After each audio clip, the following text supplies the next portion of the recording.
something, space, time, matter, and energy is what I'm talking about. And people would, the universe, something must have caused the universe when it began to exist, because nothing comes from nothing. And I'm talking about a time before space, time, matter, and energy and all that, okay?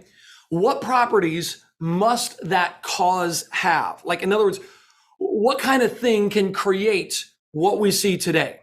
Well, since we're trying to explain the whole universe, then the cause cannot be time, space, matter, and energy, because that's the very thing we're trying to explain. That's the very thing we're trying to talk about. So, due to the complexity of the universe, the fundamental laws of fine-tuning, the vast amounts of information in every field and system, especially inside of living things, the cause to get what we have today must be timeless, spaceless, immaterial, amazingly powerful, and highly intelligent.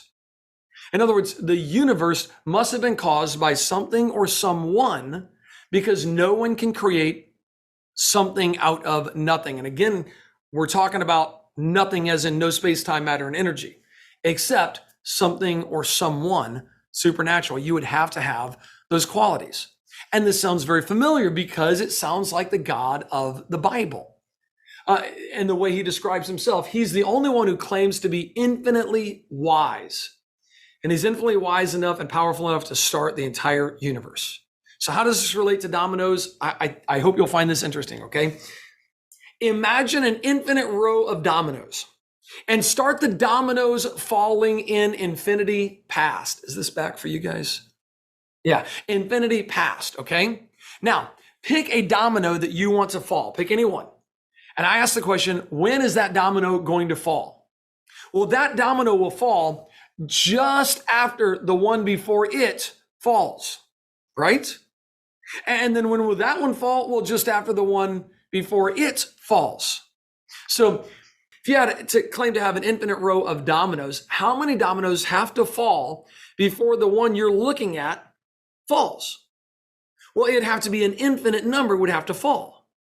Well, how long would it take for an infinite number of dominoes to fall? Infinity seconds. So when will your domino fall? It's never going to fall. And it doesn't matter what domino you choose in the line of dominoes. Your domino could never fall if there's no beginning, no start, no first domino, and no person or no someone, no something to push over the first domino. In other words, they can't be infinite in the past. There must be a beginning domino. Well, the universe itself is a vast collection of cause-effect relationships, but all of those causes need a first cause. This is God in his act of creation. God is the first cause, the uncaused cause. Your only other choice is to say that time is eternal, which I'll show you here in just a second is impossible. God is the someone who pushed over the first domino. People say, well, maybe time is eternal, or matter is eternal, or energy is eternal. Okay, now you just realize you're giving it God properties, and that is now your God.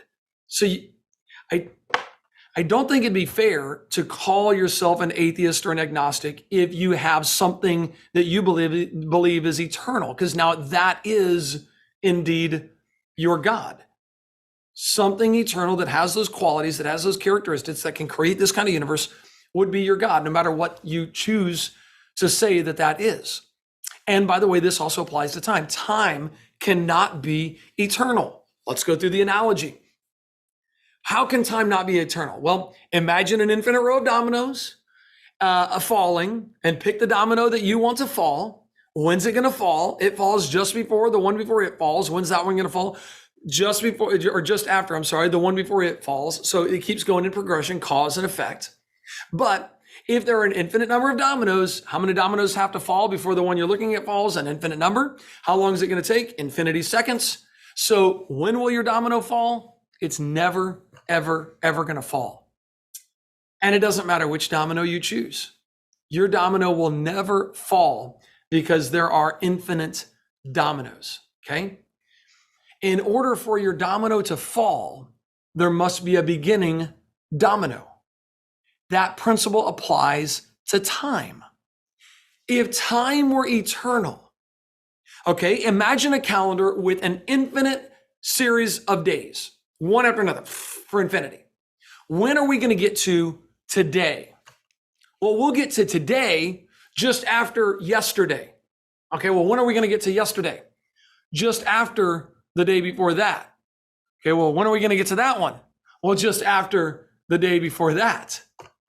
But if there's an infinity number of days, how many days have to pass before we actually get to today? An infinite number. How long is it going to take? Infinity days. So how long until we get to today? It can never happen. And it doesn't matter when you live. Today could never come if there were infinite days. See, there must be a beginning day. The universe exists inside of time. But all of time needs a beginning of time. And that is what God created.